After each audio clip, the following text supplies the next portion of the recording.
Welcome back to another segment of Behind the Scenes of the Waltons.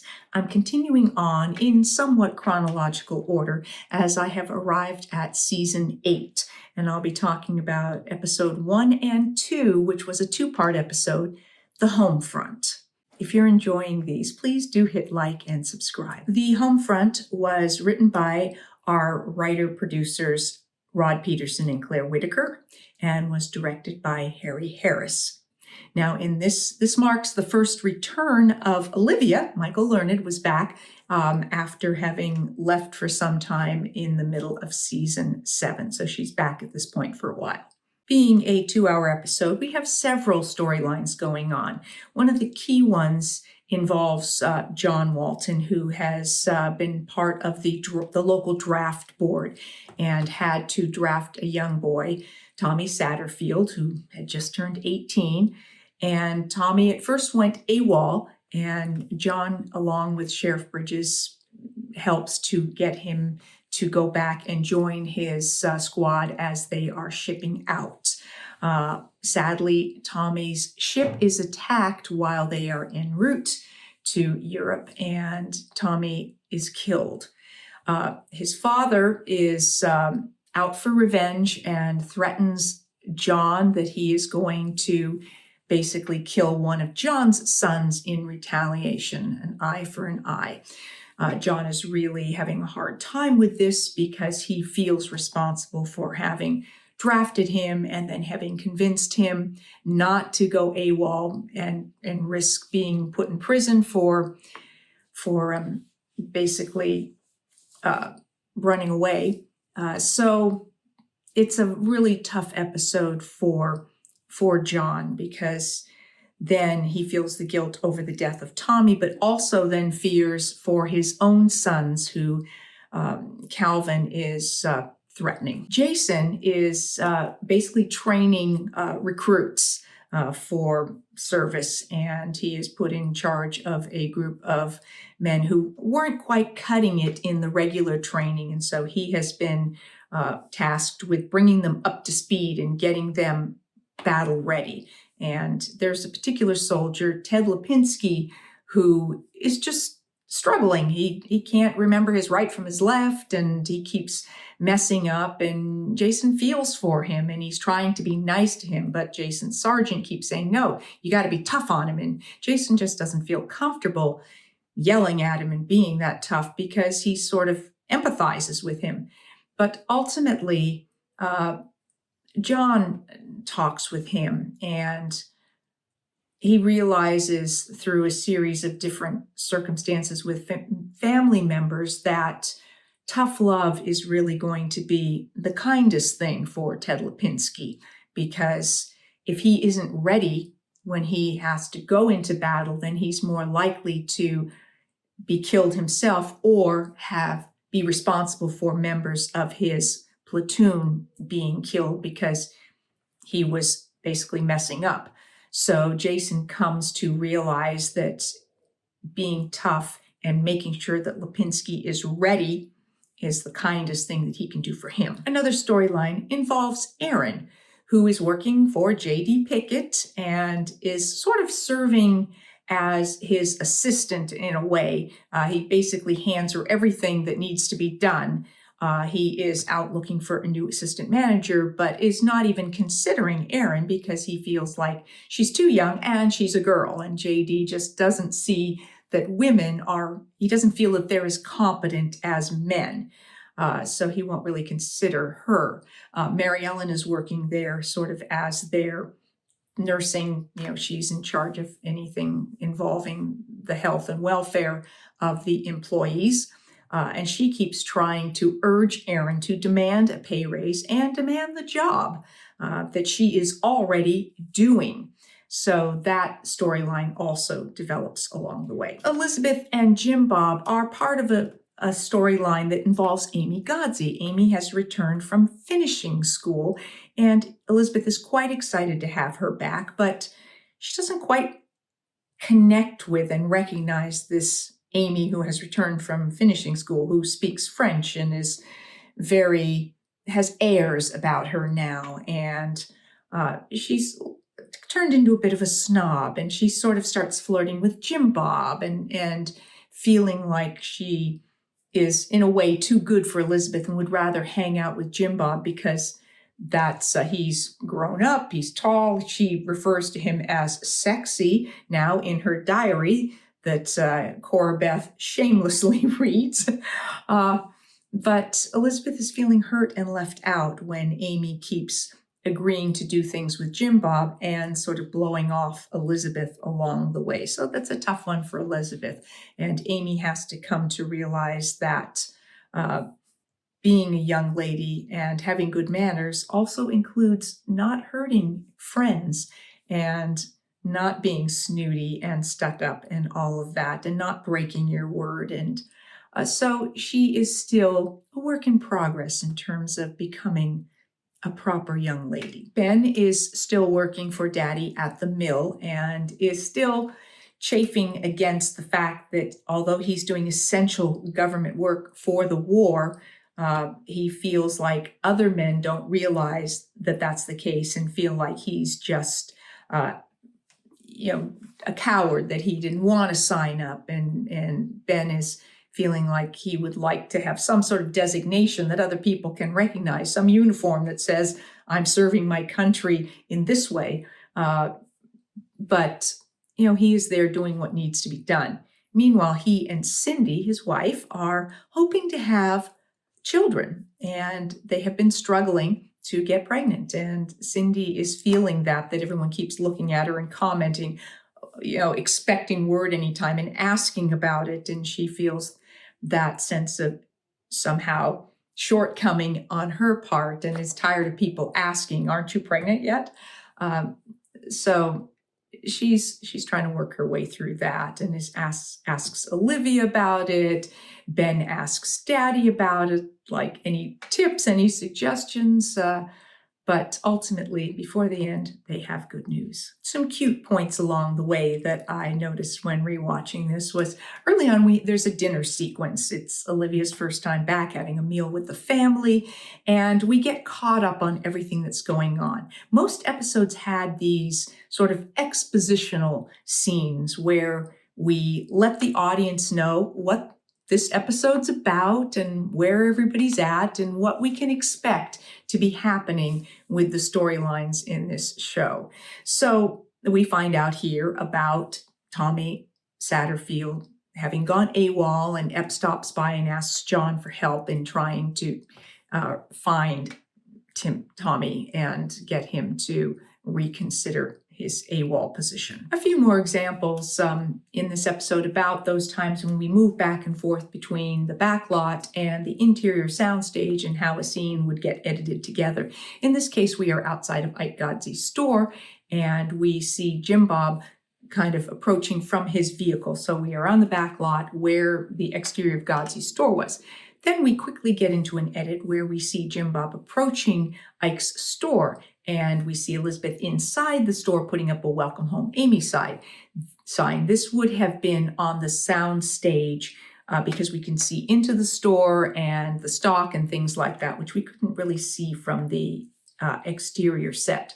So we have gone inside, and then it turns around, there's a close-up of Jim Bob, and I'm thinking this is also most likely, because it's tight, inside the sound stage, because all the greenery behind him looks like they were trying to disguise the fact that we were on the sound stage.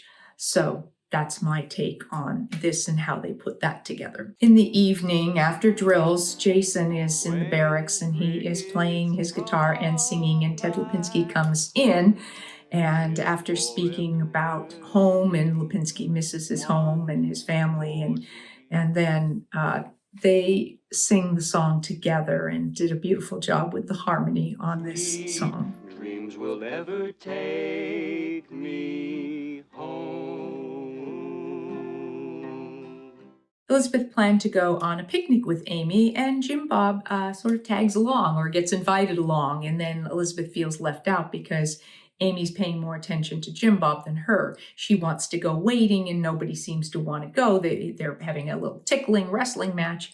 And I thought it was interesting that then Elizabeth enters the little stream, but she leaves her shoes on. Her shoes or socks. I could see the pants, but I would have thought she would have taken the shoes and socks off and rolled up the pants. But for whatever reason, it all went in the stream. As Jim Bob and Ben try to help Jason be tough in drilling his trainees, basically, this then kind of evolves into a bit of a fun wrestling match between the boys. And I just like to see the fun amongst them because, they fought and a lot. And so sometimes these things were for real. But in this case, it's clear that the three boys are just having fun together. Part one of this two-parter sort of ended on a dramatic note of Calvin Satterfield coming to the Walton house in the evening. He's been drinking, he has his gun, and he is clearly threatening Jon that he won't know when it'll happen, but he just needs to be worried at all times about having one of his sons taken from him. As part two launched, we see Ben and Cindy in their quarters, their home quarters, which was the shed, that ever-expanding shed. In this case, we are inside, and so this they had built out Ben and Cindy's interior of their shed on the soundstage where we had the inside of the house, the living room, the bedrooms, and everything like that, and Godsy's store and parts of the Baldwin house were all on stage 26 at Warner Brothers. And then Ben and Cindy's interior of the shed also ended up being a permanent set on that stage. On the way to church, Amy is walking with Elizabeth, and Jim Bob pulls up and offers them a ride. Elizabeth wants to walk with Amy, but Amy says no, she has high heels on and her feet hurt and she wants a ride. So she hops into Jim Bob's car. And I noted that because of what this car was, she tries to close the door. It doesn't close. She tries to close it again and then sort of leaves her hand there, which made me think, oh, perhaps the door did not close fully the second time either. And she is, as they drive out of the shot, just making sure that that door doesn't fly open again. Because JD has made such a big deal about, Southern womanhood, Mary Ellen has had an idea. So when JD enters the office, he finds that Erin is dressed up like Scarlett O'Hara and has a demitasse and cookies and is going to serve JD and then continue to graciously do the filing, and each time she bends over, her hoop skirt pops up. So this was rigged so that when Mary bent over, she could pull like a cord or something that would flip up the backside of the skirt. So just having a little fun there and trying to point out to JD how ridiculous his views are. I always loved scenes where Ralph interacted with John Curtis. He was just so sweet with those children. And in this case, he's feeding him and it's breakfast. And at this point, we find out that Erin has gotten the job as the assistant manager. And as Cindy looks at her breakfast eggs, she feels quite queasy. And Olivia mentions that she remembers feeling like that a few times, and it always meant the same thing. And indeed, Cindy is excited to feel that she has morning sickness, so everybody's celebrating. Jason does put into effect his practice of tough love on Lipinski and really lays into him about the importance of knowing the job and doing the job and listening, and Lipinski begins to snap to. Still stalking the Walton boys, Calvin comes across Jim Bob, who's gathering some parts off of an old wrecked car to utilize for his car, and Calvin takes a shot at him and puts a hole in his windshield where just seconds before Jim Bob's head was.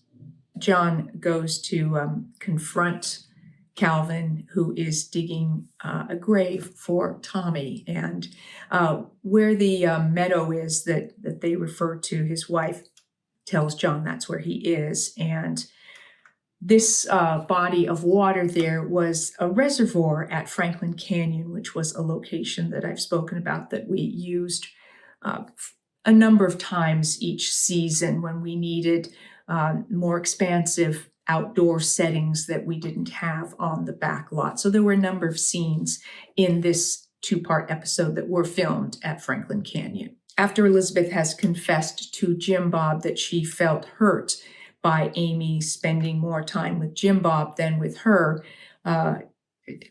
Jim Bob confronts Amy and says he didn't realize that when he asked Amy to go to the movies that she had already agreed to go with Elizabeth and had canceled her sort of date with Elizabeth to go with Jim Bob. And Jim Bob basically says, that's not okay with him, and that he thinks that she's too young for him and that she still has more growing up to do.